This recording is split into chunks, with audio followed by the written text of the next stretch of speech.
I'd spent a while trying to locate a cave called, referred to as Indian Castle in Griffith Hughes' 1750 Natural History of Barbados.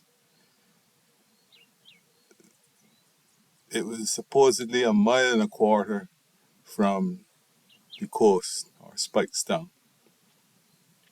So since it was a place called Mile and a Quarter, that oh, and there in fact is a cave, what's known as the Arawak Cave, going up Ben Hill, but it's not really a huge cave from what I remember.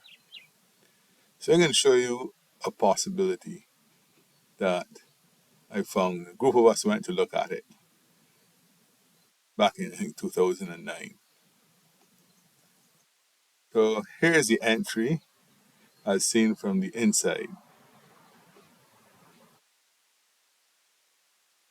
As you see, it's quite a massive looking cave.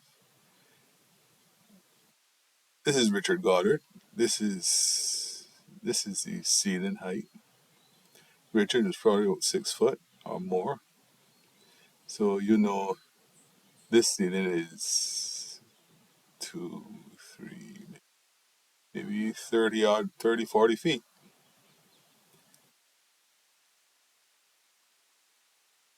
This is what it looks like, how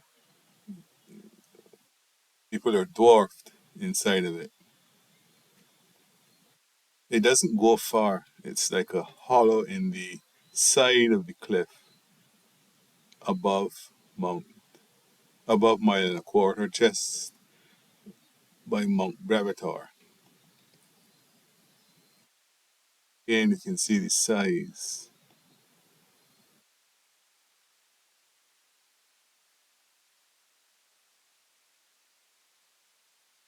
Got some nice features in it. This is in the ceiling.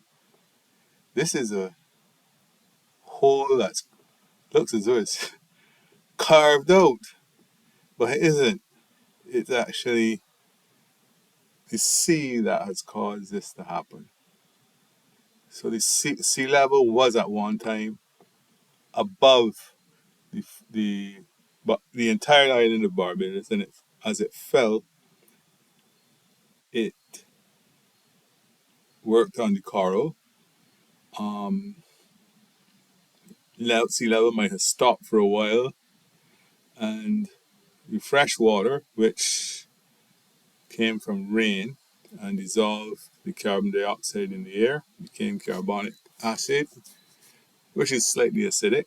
That ate the calcium carbonate, limestone, take it, and the hydrogen ion reacted with the calcium carbonate to produce calcium bicarbonate, which I think is known as marl. So that's why you'll find quarries at fixed intervals along the through the island. It's when the sea level fell, stopped. That's where the reaction was allowed to go on for a long time. So this is a bit of the cave where you got a stalactite and a stalagmite joining. I to think this is Mount Brevitor, but it is. And here you have water coming down through the coral, making these stalactites. As it drops, what has dissolved in it is deposited, and it eventually grows to what you see here. Some more stalactites.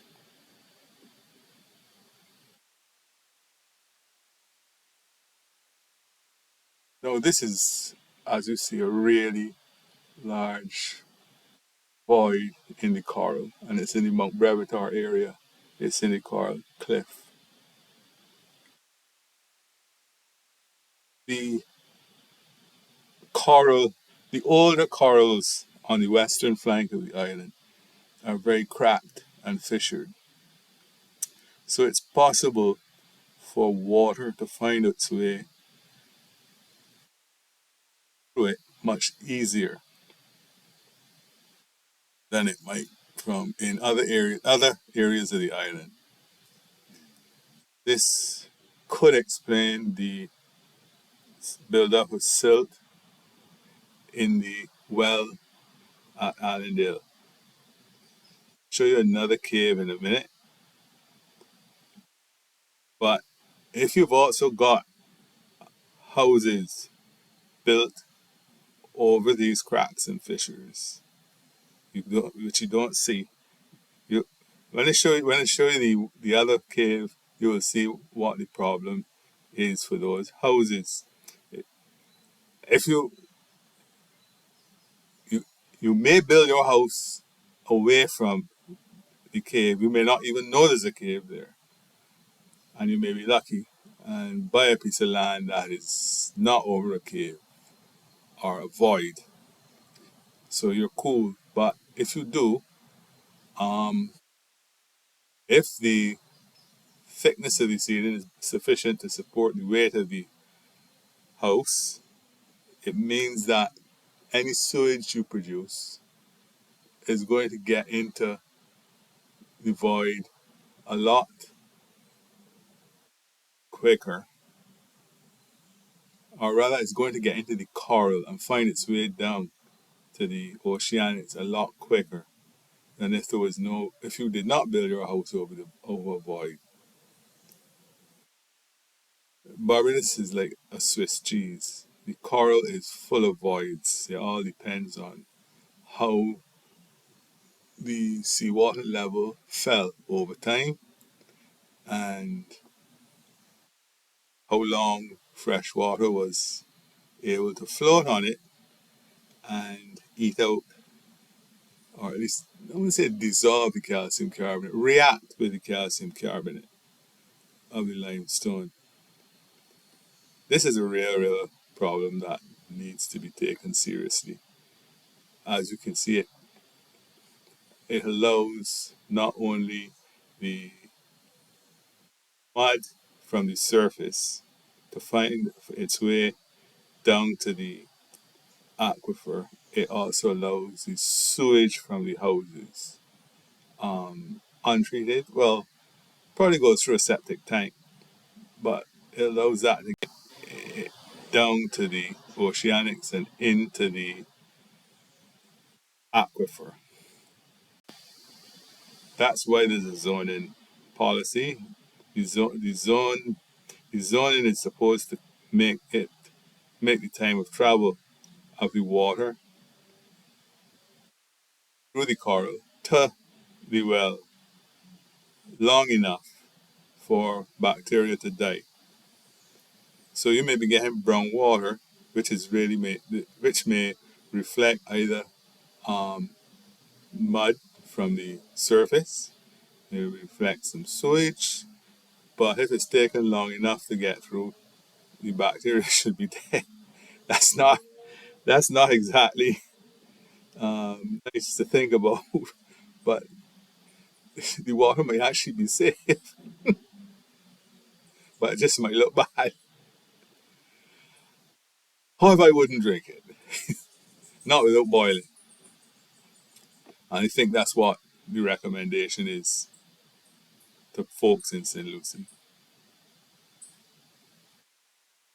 So let me go and see if I can find this other picture of a unique cave that people really don't see in their travels around Barbados.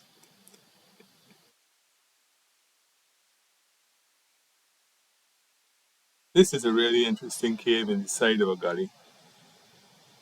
I'm on the Mount Brevitor side and I'm looking towards Mount Pleasant. And here's a cave halfway up the side of the gully. If I were on the other side looking this way, there'd probably be caves under here as well. This happens because as sea level falls, same principle as in Newcastle. As sea level falls, it may stop for a little while, and there's fresh water that comes through the rock, which is slightly acidic. It rests on top of the sea water, makes it like a freshwater lens, and it eats out the inside. But it only happens where fresh water is available and has become slightly acidic, having fallen as rain. So you get these caves all over. If you were to go and look at other gullies, for example, the gully by Allendale, you'd find this a certain way up, these caves a certain way up. I think Mount Gilboa is a good another example. Uh, so there are caves all over. The point is that the land is extremely porous. The coral is really porous. It's cracked, it's fissured, it's dissolved. There are ways for the water to get down to the aquifer that are easy in this particular area of Barbados. So it's easy for the wells to get in a lot of silt. If you go and build a house on top here, your sewage is going down here. So, you gotta use your head where the authorities have to use their heads where housing is concerned. Decide if there's enough housing and stop building. That's, to me, what needs to happen here.